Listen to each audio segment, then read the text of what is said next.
keeping hardworking Americans safe. Today's hearing examines the federal agency responsible for ensuring the safety of our men and women who help power our nation. The Mine Safety and Health Administration, also known as MSHA, establishes and enforces safety and health standards governing all mines, both above and underground. We're joined today by the Honorable Wayne Palmer, the Assistant Secretary of Labor for Mine Safety and Health at the U.S. Department of Labor, who will share with us the Trump administration's vision for MSHA. Assistant Secretary Palmer was confirmed by the Senate on October 7th of 2025. Prior to his appointment, he served as the Executive Vice President of the Essential Minerals Association. He also served in the first Trump administration at MSHA, including as Principal Deputy Assistant Secretary and for a time Acting Assistant Secretary. He also served as Chief of Staff to a senator from my home state, Senator Rick Santorum. This marks the first time in 6.5 years that the Assistant Secretary of Labor for MSHA has testified before this committee, and I commend the committee for holding this important hearing and welcoming Assistant Secretary Palmer today. Mining plays a critical role in supporting our economy and America's energy independence. As a representative of the great Commonwealth of Pennsylvania, which has more than 700 active mines, I've seen firsthand how this industry supports jobs, families, and local economies. Under the Trump administration, there is an opportunity for mining to grow and continue delivering for communities across the country. Last year, President Trump issued several executive orders aimed at increasing domestic mineral and coal production, and as we seek to expand production, our responsibility is clear. We must ensure workers' protections keep pace. This is where MSHA comes in. MSHA must promote and implement strong and effective policies so that every mine worker can finish his or her shift and return home safely to their loved ones. While MSHA oversees the health and well-being of workers in this unique industry, it also faces the challenge of protecting workers from hazards common in other industries, such as respiratory-related silica issues and hazards that are unique to mining, such as black lung disease. Given his leadership experience at MSHA and his background in the mining industry, Assistant Secretary Palmer is well equipped to confront these issues, and we thank you for joining us here today. Going forward, MSHA must uphold strong safety standards while also supporting innovation as technologies and operational demands evolve. This can be achieved by pairing focused, effective enforcement with a strong compliance assistance program that promotes collaboration among employers, workers, and MSHA. By working together, we can develop practical, common-sense policies that prioritize safety and worker well-being. Again, Assistant Secretary Palmer, thank you for being here today, and we look forward to your testimony. With that, I yield to the ranking member for her opening statement. Thank you, Mr. Chairman. Good morning, everyone. Thank you so much, Assistant Secretary Palmer, for being here today. Since its inception in 1977, the Mine Safety and Health Administration, MSHA, has strived to protect American miners from occupational hazard and negative health impacts, prevent disease through inspection and oversight.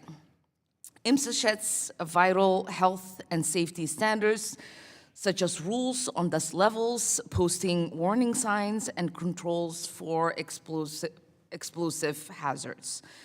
To set those standards, MSHA heavily relies on the research capacity of other agencies, such as the National Institute of Occupation and Safety and Health, which identifies hazards and conducts health research. MSHA's work is critical in keeping miners healthy and alive. Unfortunately, after declining for decades, black lung disease is now on the rise. X-ray surveillance data indicates that the prevalence of black lung disease has doubled from 2007 to 2017. Nearly 1 in 5 lung-tenured miners in Appalachia have been diagnosed with black lung disease. The most severe form, called progressive massive fibrosis, is now at epidemic level. PMF, or complicated black lung, is caused by the inhalation of coal and silica dust. In fact, silica dust is 20 times more toxic than coal dust alone and has been identified as one of the main causes of the spike in black lung. Black lung can be a devastating disease. Miners gradually lose the ability to breathe, causing them to wheeze and gasp for air. For some with PMF, survival requires lung transplant, but even then, life expectancy does not usually exceed 5 years. Even more troubling, PMF is now afflicting miners at far earlier ages, with cases being documented in miners in their 30s and 40s. And sadly, there is still no cure for black lung disease. The relationship between silica and black lung disease among coal miners is particularly well known, but silica dust is a significant threat to workers in metal and non-metal mines, which makes up more than 90% of active miners in the country. These miners also face the risk of chronic lung disease and cancer. Recognizing this long-standing danger, the Biden administration made one of the most significant updates to mine safety standards in decades to protect miners from exposure to silica dust. In 2024, the Biden-era Department of Labor issued a rule to protect workers from serious health threats by lowering the allowable levels of silica exposure in miners and extending operation-funded respiratory screening to miners. But now the Trump administration is reversing course on this progress by refusing to defend this new rule in court. We often hear our colleagues on the other side of the aisle accuse regulatory agencies in a Democratic administration of what they call sue and settle. But right now, this administration appears to be working hand in hand with the mining companies to weaken this important silica rule.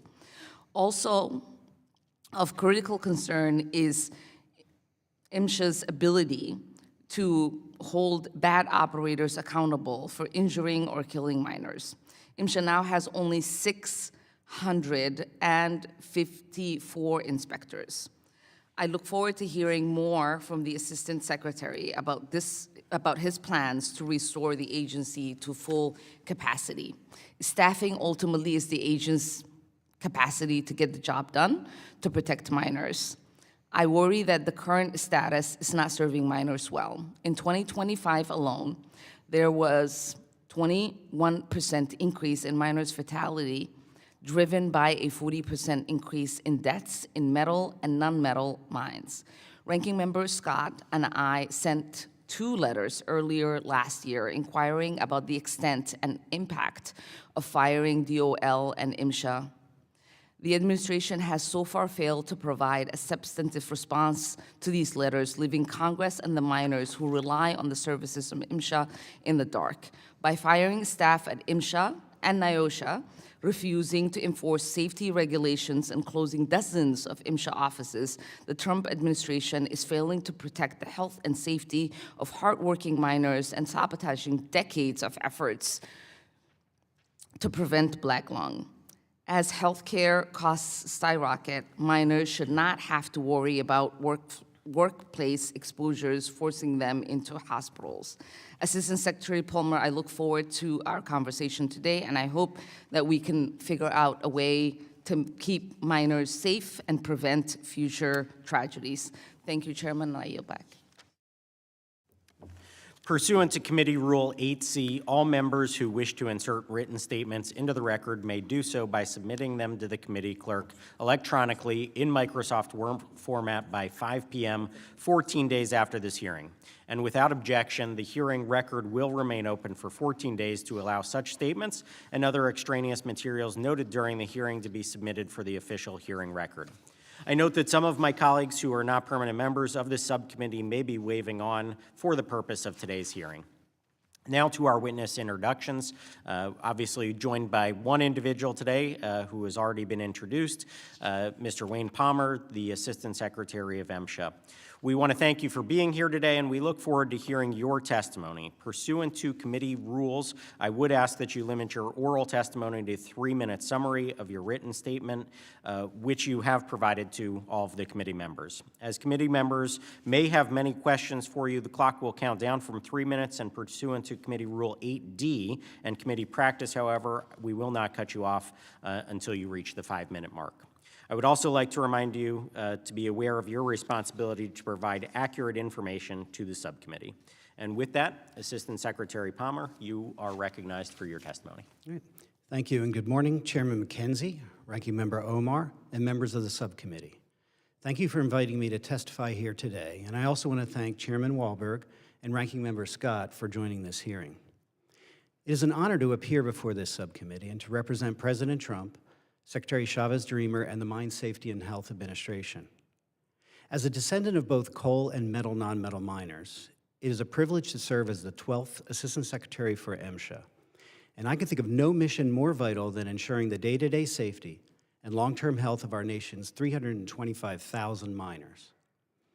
Being called to appear this early in my tenure as Assistant Secretary, I thought it would be helpful to share with you my initial vision for how I believe MSHA should fulfill its mission of promoting safe and healthful workplaces for the nation's miners. In accordance with Executive Order 14219, which directs agencies to focus limited enforcement resources on regulations squarely authorized by statute, MSHA will first prioritize statutorily mandated mine inspections, along with accident investigations and mine rescue operations. In enforcing MSHA's statutes and regulations, we will call balls and strikes, and when mine operators commit errors, we will cite and penalize according to the Mine Act's strict liability standard, even-handedly, without fear or favor. I also will seek to modernize the agency in 2 ways. The first is through technological advancements. As Deputy Assistant Secretary in the first Trump administration, we launched an aerial drone program for inspecting high-hazard impoundments using 3D imaging, enabling our inspectors to identify structural deficiencies in tailings dams from a safer distance. We pioneered an artificial intelligence platform capable of predicting real-world mine safety risks based on decades of data. As I sit here today, we are further refining this AI platform and will integrate its predictive data into smart helmets that we soon will be field testing in mines. Second, wherever possible, we will modernize agency regulations. During the first Trump administration, for example, we updated existing rules to accommodate advancements in electronic detonators, which minimize accidental misuse during blasting in a mine. I take the helm at an especially important, dynamic moment for America's mining industry, as this administration implements policies to improve American competitiveness and address downstream affordability for consumers of finished goods and energy.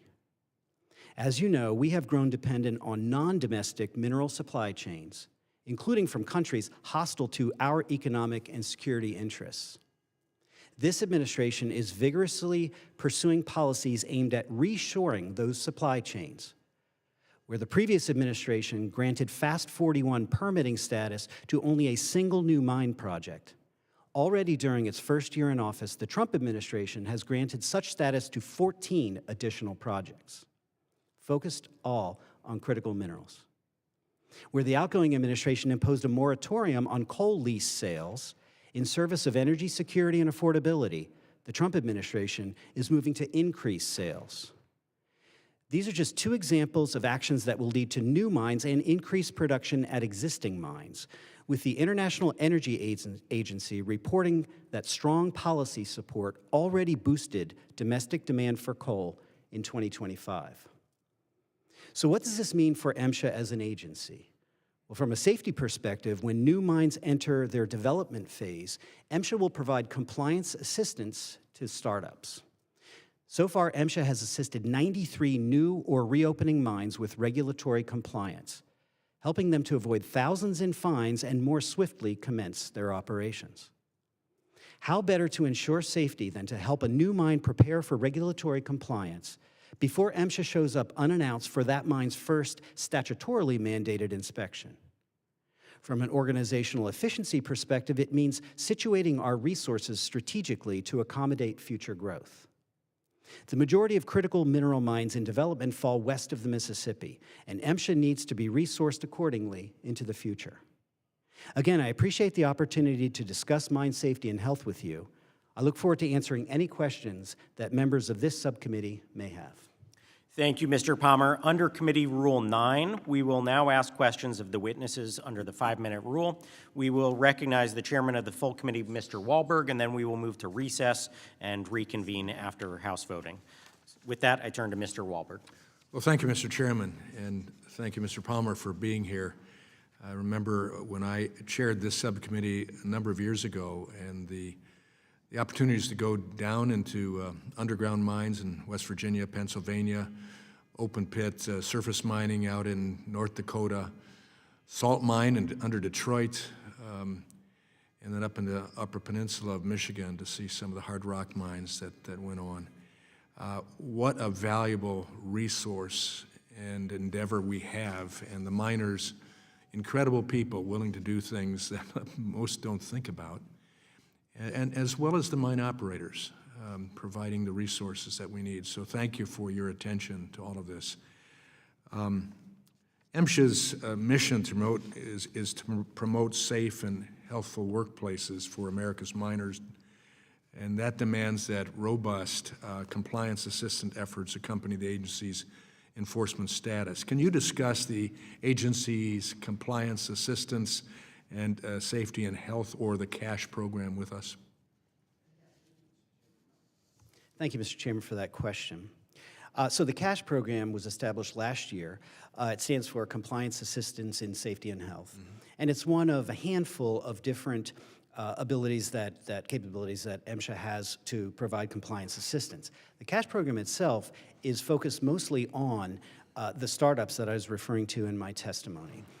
So again, most of those tend to be west of the Mississippi. But when a mine is in development, our compliance assistance specialist under this CASH program will establish contact with them.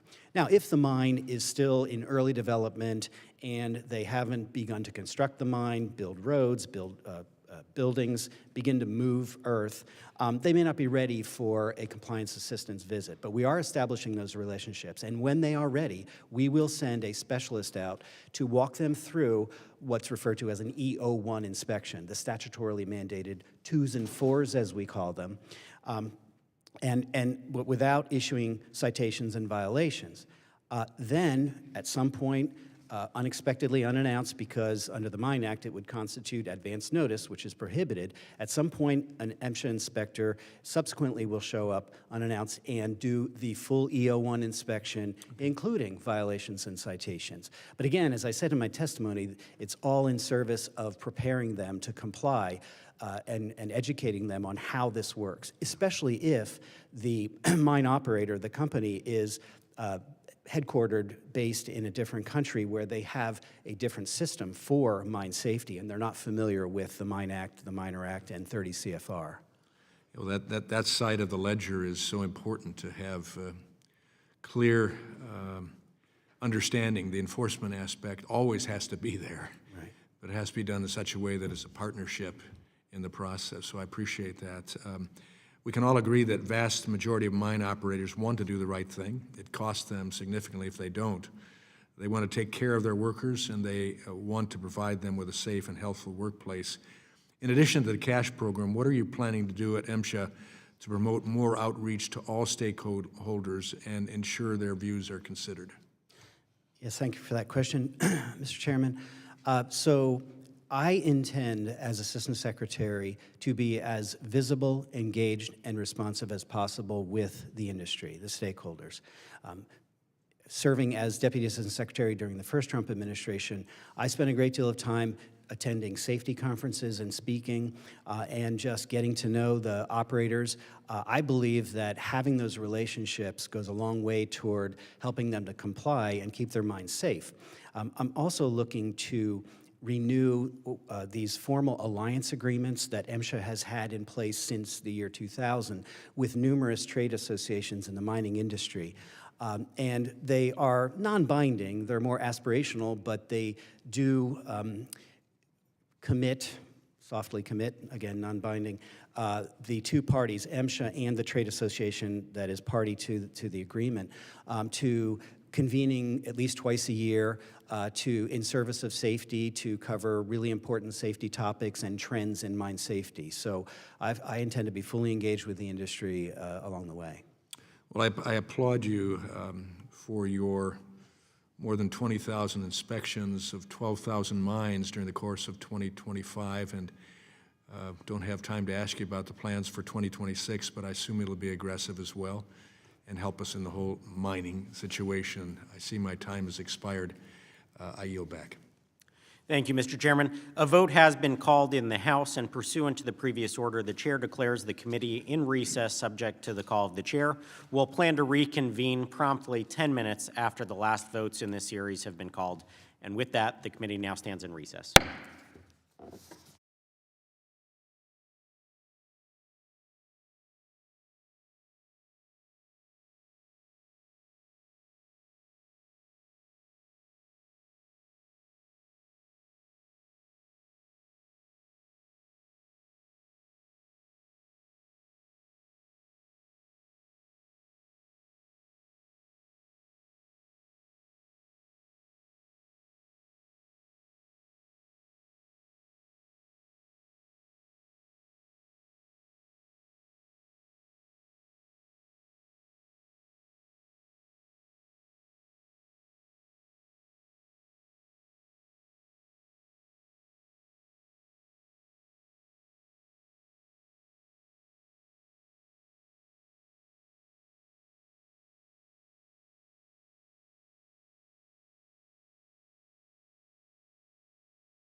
Appreciate everybody's patience as the House was conducting voting. We will now reconvene our hearing today, and we are going to go back to member questioning for the witness.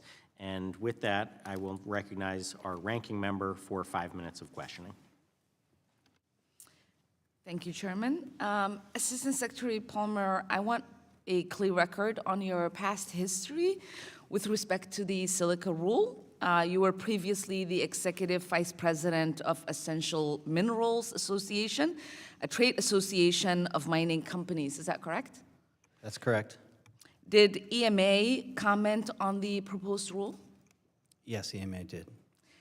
Please detail your participation in those comments.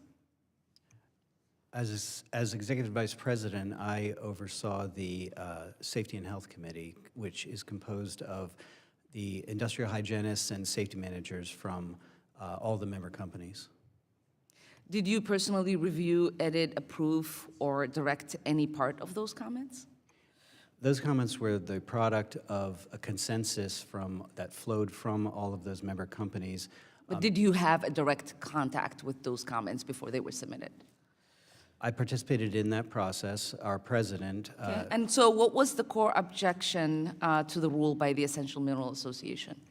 well, Congresswoman, because the Silica Rule is currently subject to ongoing litigation and rulemaking, I cannot comment in any detail at this time. That is true, because your previous employer, Essential Minerals, is also party to the litigation on the Eighth Circuit seeking to vacate the Silica Rule. Is that correct? That's not correct, Congresswoman. They are not party to that coalition challenge to the rule. They are not. They are not. Okay.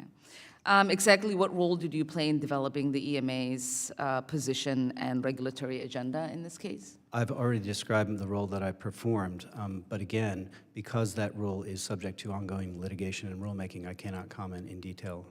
Okay. Well, given your past activities related to the Silica Rule, have you recused yourself from matters related to this rule, yes or no? I follow all recusal directions from the designated agency ethics officer at the Department of Labor. Is that a yes or a no? I follow all recusal that the designated agency It's not that ethics hard, sir, for you to say you have recused yourself or you haven't. I do not recuse myself. It's that the designated agency ethics officer directs me to recuse myself from certain matters, and I adhere to that strictly.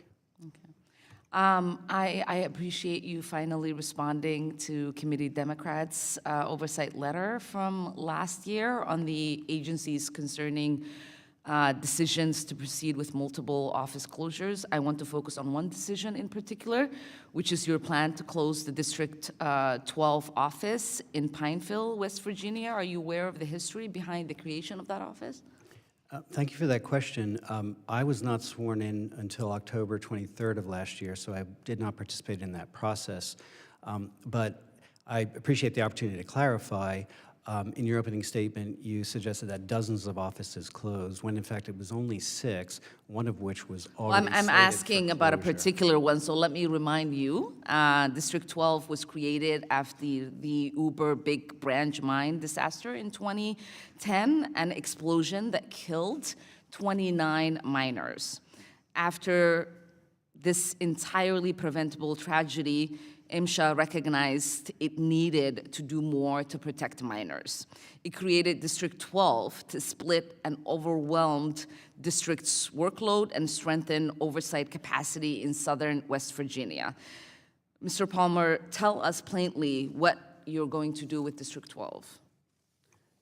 Congresswoman, there were no terminations of inspectors in that process, as I understand it, that occurred last year with the closure of all 6 of those offices. And the inspectors who inspected mines are inspecting the same mines going forward. So,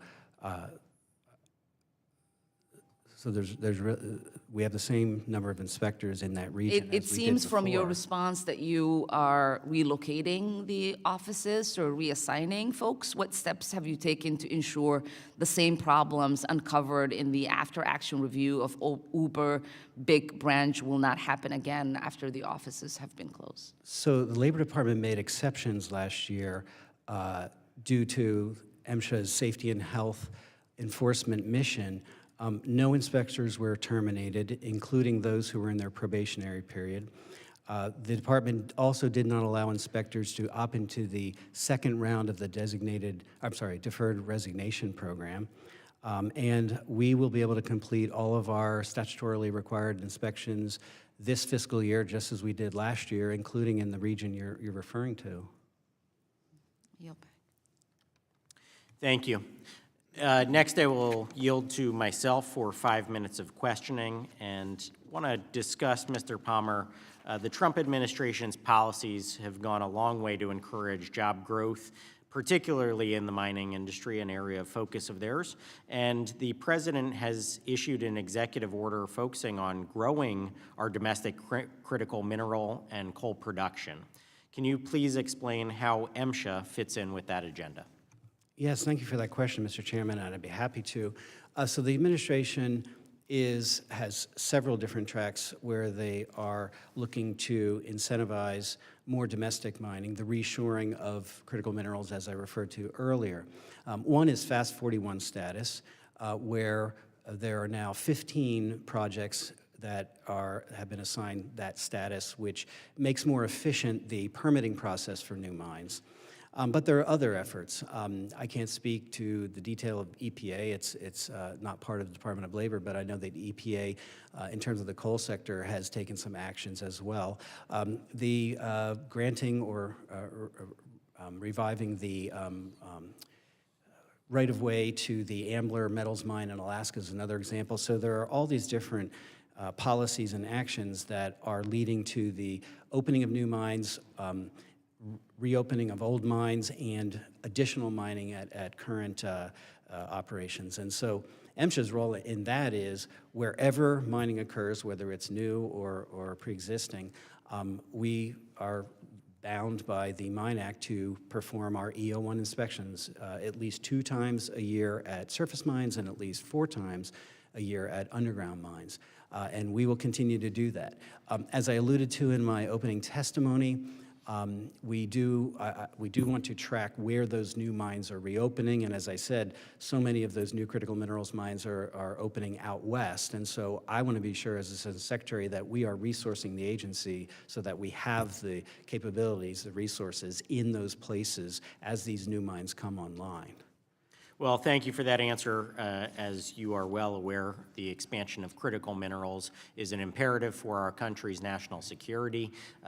We have seen our adversaries try to use them as leverage against us, and so making sure that MSHA is keeping pace with that expansion is important in your role, and I look forward to hearing from the administration about that expansion, but also how MSHA can continue to maintain worker safety as that expansion occurs.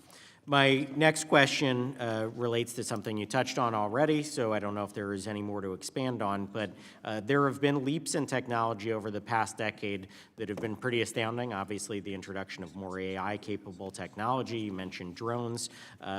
Can you just discuss how advancements are changing the mining industry, and then also what that means for enforcement of laws under your jurisdiction? Right. Thank you, Mr. Chairman, for that question. So to me, the most exciting opportunity is through artificial intelligence, right?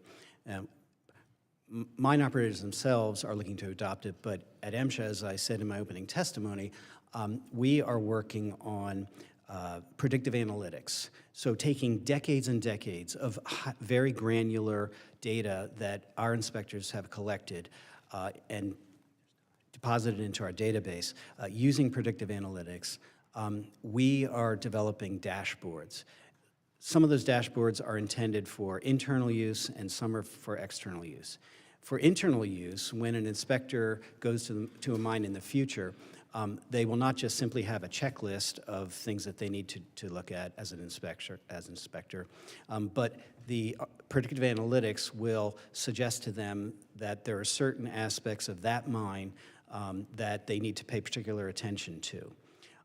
In terms of external uses of these dashboards, ideally, at some point, we anticipate that a mine operator will be able to go on our website, log in with their credentials, and look at a dashboard that predicts for their specific mine based on their inspection history, violation citations, but broader metrics as well, like the type of material mined, the region, the climate, the size of the mine.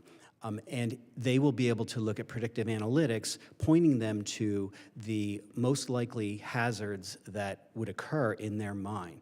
So if you're a mine operator, this will be extremely valuable in terms of focusing their internal safety protocols on the places where an accident, an injury is most likely to occur. So I'm especially excited about the artificial intelligence capabilities we're developing.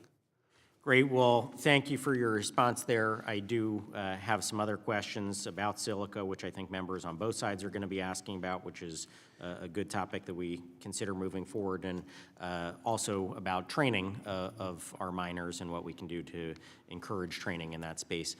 With that, I will turn now next to Mr. Fine from Florida for his questions. Thank you, Mr. Chairman, and thank you for being here today, Mr. Palmer. Obviously, making sure that we can extract fossil fuels from our mines and other rare earth minerals safely is incredibly important for the national security of this country. We can live in a fictional world where we assume windmills and solar panels can make everything work, but those of us who live in the real world understand that that's not a sustainable strategy for the United States. I have a few questions. Certain parts of the Biden administration's first rule on respirable silica aligned with the silica requirements of OSHA, but others do not. This can lead to confusion over what rules need to be followed if, for example, a construction company is performing work at a mining facility. Under your leadership, how do you envision MSHA working with OSHA to create more clarity and consistency between rules that may deal with similar hazards? I appreciate that question, Congressman Fine. So as I said earlier, I cannot comment at this time on the silica rule in as much as it's pending in litigation and rulemaking, but I can say this. So the Assistant Secretary for OSHA, Dave Keeling, and I were nominated on the same day, confirmed on the same day, sworn in at the same time, and we have a great now pre-existing relationship, and we do consider OSHA and MSHA to be sister agencies, and so on any number of rules or specific risks or hazards, Dave and I talk all the time, and I look forward to collaborating with him routinely throughout our 10 years. So I appreciate that question. Well, thank you. I want to ask you, since you are new, I'd like to ask you about any challenges you've encountered as you begin your tenure at MSHA and set priorities. Were there any impediments from the Biden administration that hindered the agency? And if so, what were those impediments? Well, I appreciate that question, Congressman. There is one thing that I will highlight. Back in 2021, the Biden administration promulgated an executive order requiring all agencies to further diversify their workforce. And at MSHA, what that meant was something called the Bridge program that the Biden administration at MSHA created. They dispensed with the requirements that are in 5 pre-existing laws going back to the Coal Mine Safety Act of 1941, and including the Mine Act of 1977, requiring MSHA to hire as new inspectors those with 5 years or more of mining experience. And they dispensed with that and created what they called this Bridge program. Well, they hired 54 such individuals. And I'm pleased to say that 21 of them graduated, so to speak, to become full-blown inspectors performing the EO1 inspections I've been referring to. Unfortunately, though, 33 of them did not. And so that's a 61% dropout or attrition rate. And were it not for that ill-conceived program where they hired individuals with no mining experience, we would have potentially 33 more inspectors to perform our inspections, which would relieve some of the pressure on the rest of the inspectorate. So you're saying, so I understand that the Biden administration put hiring unqualified DEI hires ahead of making sure miners were safe. You could view it that way, Congressman. Okay, so miners being killed is less important than having unqualified DEI hires. Well, as I say, they dispensed with that requirement that is in 5 separate laws dating back to 1941. And I will say that during the first Trump term when we hired, we did require the pre-existing experience, the prerequisite. So other than sacrificing minors' lives on the altar of DEI, are there any other internal policies still lingering from the Biden administration that you intend to address? Congressman, no, nothing comes to mind apart from that. Well, I certainly appreciate you getting rid of that stupid policy, and so I yield back, Mr. Chairman. Thank you. And next, we will go to Ranking Member of the Full Committee, Mr. Scott. Thank you, thank you, Mr. Chairman. Mr. Secretary, there are things called impact inspections are important because they complement the mandatory twice-a-year and four-year inspections. They're important because they target mines with significant compliance issues for additional inspections. The CNN has reported a 75% decrease in impact inspections for the first half of 2025 compared to the same period in 2024.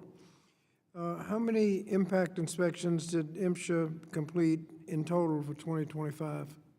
Congressman, I appreciate the question. I do not have that number close at hand. I will say that we have continued what we call targeted inspections. I think it's really a question of nomenclature that are akin to the impact inspections. I don't have that number offhand, but I could get that for you as follow-up if you'd like. Has the number of these, why did the number of impact inspections fall so precipitously? Again, Congressman, I don't have that number close at hand. We continue to do what we call targeted inspections, which are akin to the what used to be called impact inspections.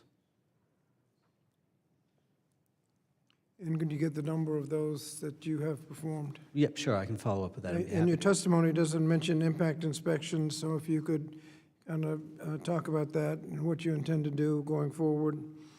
Since 2010, MSHA publicly posted notices and results of these kinds of inspections, but the agency appears to have stopped sharing that information publicly. Is that true? To the best of my knowledge, we do not publish those under the current administration. Why is that? Congressman, I will be happy to look into that. I believe that predates my confirmation and swearing in last year. I believe they were terminated last year. I'll check into that for you. Okay. Silica Enforcement Initiative that was launched in 2022 to target mines with dangerous levels of silica dust.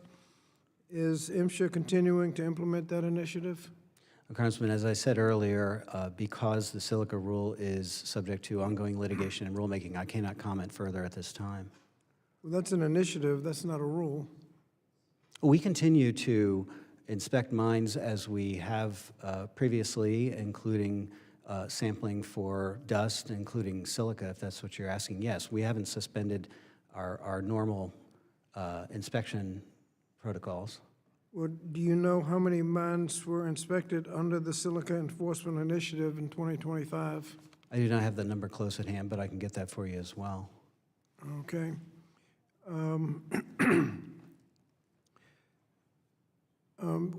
The incidence of progressive massive fibrosis, PMF, is apparently increasing and is a higher proportion of black lung benefit claims. Why is that? Congressman, Black Lung Benefits Act falls under the jurisdiction of the Office of Worker Compensation Policy within the Department of Labor. MSHA has no role in black lung benefits and implementing that law. Right, but you have a role in preventing black lung disease. Oh, sure. So if that's your question, Congressman, the coal dust rule is still fully in effect. We continue to sample for that type of dust. And if there's any concern there on my part, it's that I want to make sure that mine operators continue to have access to the CPDMs, the continuous personal dust monitors. There's only one manufacturer, as you may know. They submitted a new model for testing and certification to MSHA. Our role in that process is to test for permissibility in underground coal mines. Now, NIOSH has the responsibility for testing for performance to ensure that the device performs as designed and as it's claimed. And so I am in routine contact with NIOSH's senior leadership. As you may have seen, I believe it was last week, they got the go-ahead to rehire staff for the division that performs that testing. And so Dr. John Howard, who heads NIOSH, as you know, he and I together want to make sure that assuming this new device does, it get tested and certified and passes the tests, that it is available to the mine operators. Can you comment on whether or not the staffing levels are sufficient to fulfill your responsibilities, and whether or not the closures of field officers has had an adverse effect on your ability to get your job done? Congressman, we completed, as Chairman Wahlberg said earlier, all of our statutorily mandated inspections in fiscal year 25. We have the ability to do likewise in fiscal year 2026. Every year, and this dates back at least to the first Trump term, every year we do some overtime. We have inspectors travel from different locations to help out other districts to make sure that those districts can fulfill their inspections.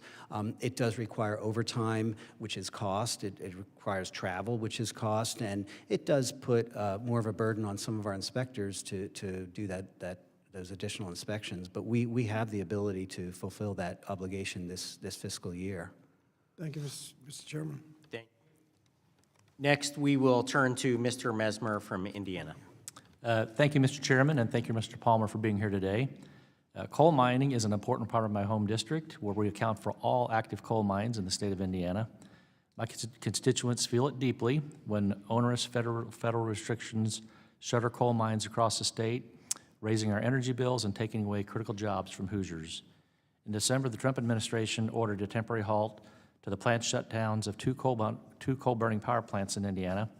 This announcement and President Trump's executive order to reinvigorate America's clean coal industry are examples of his administration commitment to lowering Americans' cost of living and restoring U.S. global energy dominance. Mr. Palmer, can you tell us just how important domestic coal mining is to the United States? Thank you for that question, Congressman. It's extremely important, which is why the administration promulgated executive orders last year and has taken other actions to help reinvigorate the American coal industry. I mean, when the average American thinks about coal, they think of, I think, one thing, which is power generation. But there are different types of coal used for different purposes. The two main ones, of course, are thermal coal for power generation, but then there's also metallurgical coal, which is used in steelmaking. But there's also anthracite coal, which my ancestors mined in northeast Pennsylvania in prior generations. That's used in the electric arc furnace steelmaking, green steelmaking as it's called. And that, too, is a potential source for critical minerals and rare earth elements. Between the first Trump term and my current tenure, I participated in something called Core CM, which was is still a Department of Energy program for researching ways to extract critical minerals and rare earth elements from coal and anthracite and some coal out in the Powder River Basin contain a lot of such minerals and elements. From coal, from mine tailings, from slag, from the metal smelting process, fly ash, all sorts of waste materials, acid mine drainage. And so coal is not just one monolithic commodity that is used for electricity generation. It's important to us for a lot of different reasons and a potential source for some of the critical minerals that the President's trying to reshore back into the United States. So I appreciate that question. Thank you. In order to keep up with the demands of the coal industry, we must ensure that the health and safety of miners is a top priority. However, the Biden-era one-size-fits-all rules like the silica rule currently being litigated are not a solution. I appreciate your response to my letter and other members of this committee asking for MSHA to consider amending the silica rule and confirming your administration's goal of working with mining operators. MSHA has a history of providing compliance guidance on final rules, so employers know the regulations and how to protect their employees. Do you expect to issue a compliance guidance document along with any final rules? Absolutely, Congressman. So with any final rule, depending on the magnitude of the rule, we will at least issue guidance documents, but in many cases we'll hold public meetings.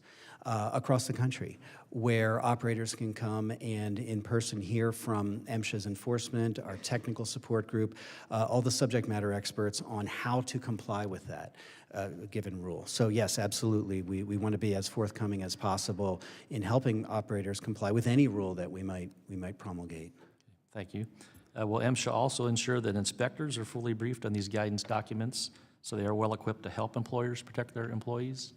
Absolutely, Congressman. So as you probably know, we have the Mine Health and Safety Academy in Beckley, West Virginia, and that's where we do our training. It's not just for entry-level inspectors and such. We have all sorts of training down there, and that's where we would typically educate our, and a lot of it is virtual as well, educate our inspectorate in terms of any given new rule on how it works and how to help the operators to comply with that rule. Well, thank you. I appreciate your responses, and I yield back the remainder of my time. Thank you. Next, we'll go to Mr. Grothman from Wisconsin. Thank you. I think a lot of people, when you first bring up mining and this coal mining, are immediately reminded of a comment of a person running for presidency in this country. We're going to put a lot of coal miners and coal companies out of business. Do you remember that quote? It's kind of well publicized at the time. I do, Congressman. Yeah. The thing that scares me about it is she represented a lot of people who apparently are just instinctively anti-coal. Do you feel within your agency that mindset exists among any of the regulators or anybody put together regulations? Do you see that of some of the people you work with? No, Congressman, I don't. During the first term, serving as Deputy Assistant Secretary, developed great relationships with our career staff. Those carry over into this administration. They're extremely professional. We have some of the best subject matter experts on all sorts of aspects of mining, roof control, ventilation control, mine rescue, the construction of impoundments, dams and things. So no, I enjoy working with them. I have great relationships with them, and so I actually do not see that as an impediment. I'm glad to hear it. Could you comment a little bit about what you think the role of coal is in future American energy policy? Do we have the ability to expand the use of coal over, say, what it's been the last 10 years? Well, Congressman, the potential for future additional coal mining depends on policies across a lot of different agencies. Right. From MSHA's perspective, it really is a matter of responding where, through whatever policies and actions the administration takes, to the degree that there is additional coal mining, then we must respond and make sure we're inspecting. I guess I'll put it this way. Do you feel we're in a position that if on a national level or a state level, they're going to build more coal-fired plants, that we have the ability to extract more coal out of the coal mines and do it safely? Oh, we do have the ability to extract more coal. The deposits exist, the technology exists, the operators are there. As long as it's profitable, they will. And yes, I'm confident that MSHA has the staffing, the expertise, and the will to, every fiscal year, fulfill our statutory obligations under the Mine Act. So yes, absolutely, I'm confident of that. Okay, I want to flag for you an issue related to EPA's Integrated Risk Information System assessments. Sure. Okay, I know IRIS falls squarely under the EPA's guidance, but I'm concerned about its impact on the mining operations in Wisconsin. And you're familiar, we have some mines in Wisconsin. The IRIS assessment failed to address unresolved concerns before a final version was released, and as the result, it raises questions about its scientific credibility. The contents of this assessment and the resulting actions from it could have an impact on Wisconsin miners. Can you commit to working with my staff and our local stakeholders to understand how this issue could impact continuing investment or job retention in Wisconsin? I do, Congressman. If I'm not intimately familiar with the IRIS study, but I understand it pertains to arsenic. And in terms of mine safety and health, if at a given mine, there is possibly the possibility of an overexposure to arsenic, we would send our specialists, our industrial hygienists out to collect a sample, put it through the lab, and if they identify an overexposure, they would go out and assist the mine with remediation. I will say that there hasn't been an overexposure of arsenic in MSHA's records for at least the last 35 years. So at this point, it doesn't appear to be a hazard in the mines. But I do commit to working with your staff on this issue. Thanks. Your written testimony illustrates ways you seek to modernize MSHA, including modernizing agency regulations. Could you share with us policies that you're considering for potential regulatory or deregulatory action? Oh, yes, Congressman. So it predates my tenure, but early last year, the president issued 3 executive orders that collectively required certain agencies a lot of agencies to promulgate deregulatory initiatives. Again, that predates me, but between June and July of last year, MSHA did publish 19 different regulatory items that all of which are classified as deregulatory. Those are still in the pipeline.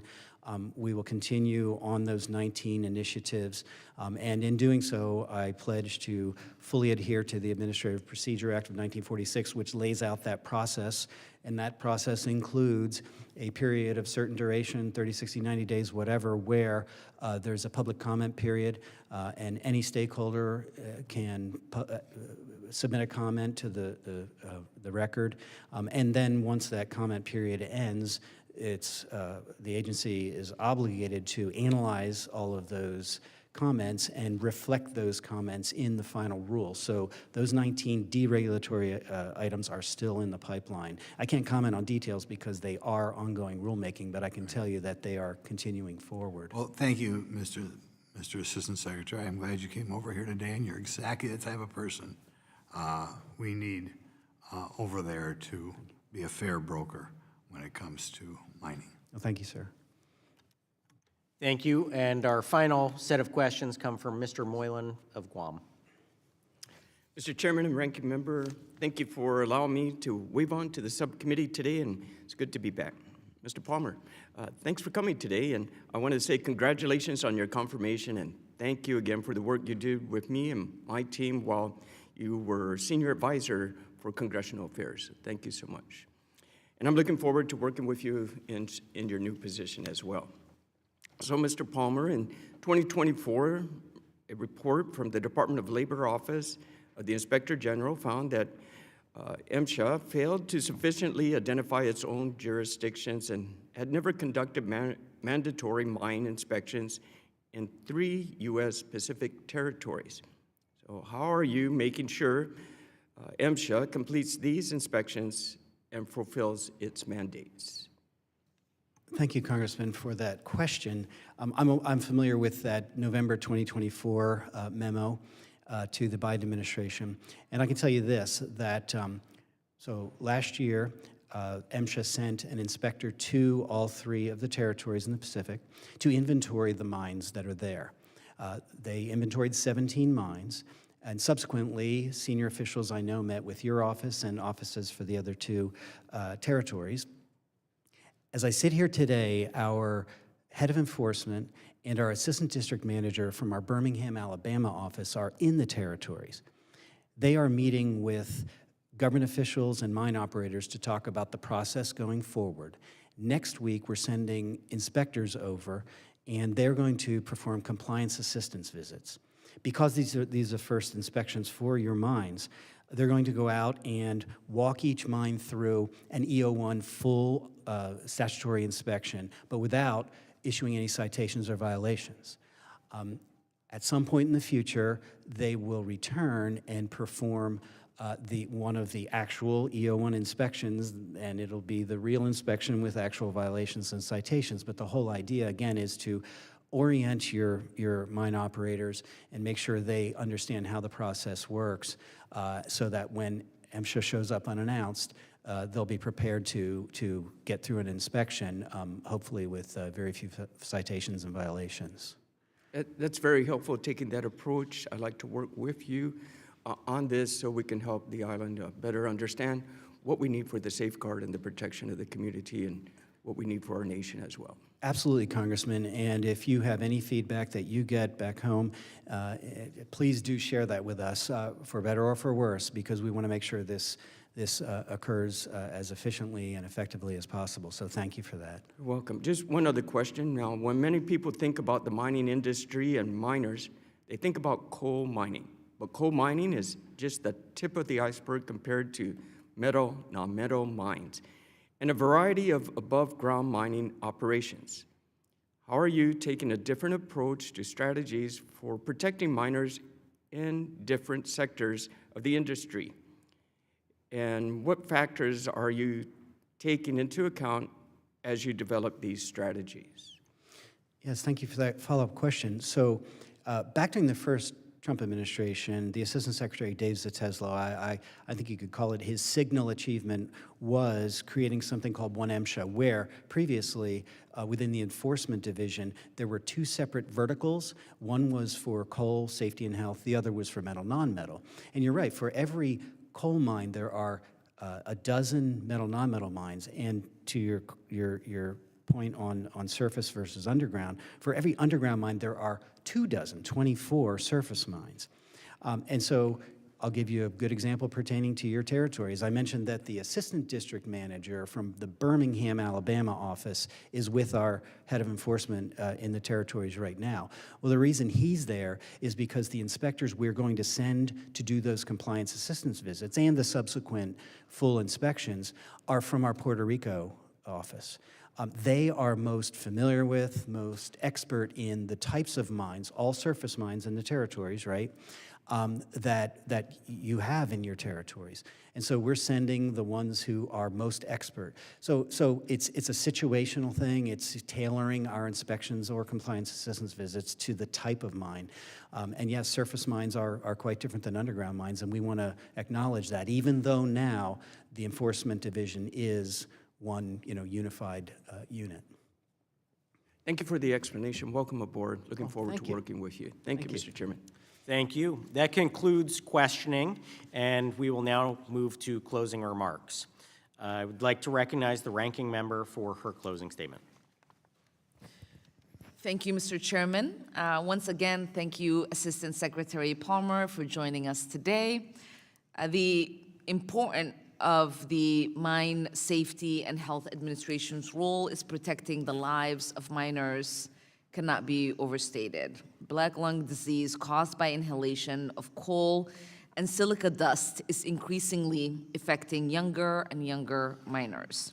The Biden administration saw this as an imminent danger and took steps to protect miners from silica exposure through common sense safety standards.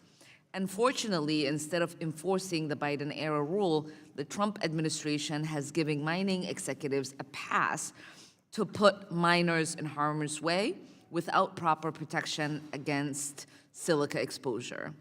And the administration's chaotic firing of staff at MSHA and NSHA is efforts to close dozens of regional MSHA offices have undermined decades of work preventing plague lung, avoiding workplace disasters, and saving workers' lives.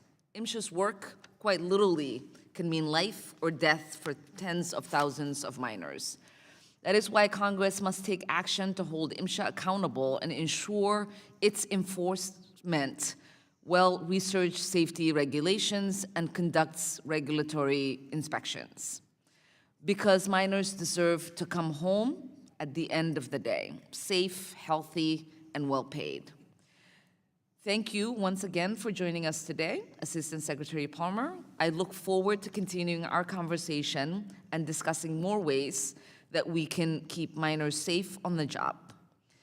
I would like to request unanimous consent to enter into the record a regulatory timeline of MSHA's silica standards, a timeline outlining decades of expert recommendations on disperral crystalline silica, a letter from the National Coalition of Black Lung and Respiratory Disease Clinics, and a letter from Appalachian Citizens Law Center and Appalachian Voices. Without objection. Thank you, and I yield back. Thank you, Mr. Assistant Secretary, for joining us today. Your testimony has been very helpful for those of us members of the committee, and we appreciate you sharing your vision for how MSHA can achieve its goal of keeping America's miners safe and healthy. With advancements in technology and this administration's emphasis on domestic resource production and energy security, we're very likely at a hinge moment in this industry, and we look forward to seeing mining thrive once again all across our country to help not only our economy, but also national security. By promoting a strong safety culture, MSHA helps mines operate more reliably, protects workers' rights, and reinforces public trust in the mining industry. So we support your efforts as you strive to keep miners safe and productive. Again, I'd like to thank you for joining us here today. It's been over 6 years since an Assistant Secretary of MSHA has come before the committee, and it's an important part of our work on the Workforce Protection Subcommittee. I'd like to thank you again, and without objection, there being no further business before the committee, this subcommittee stands adjourned. Thank you, Mr. Chairman.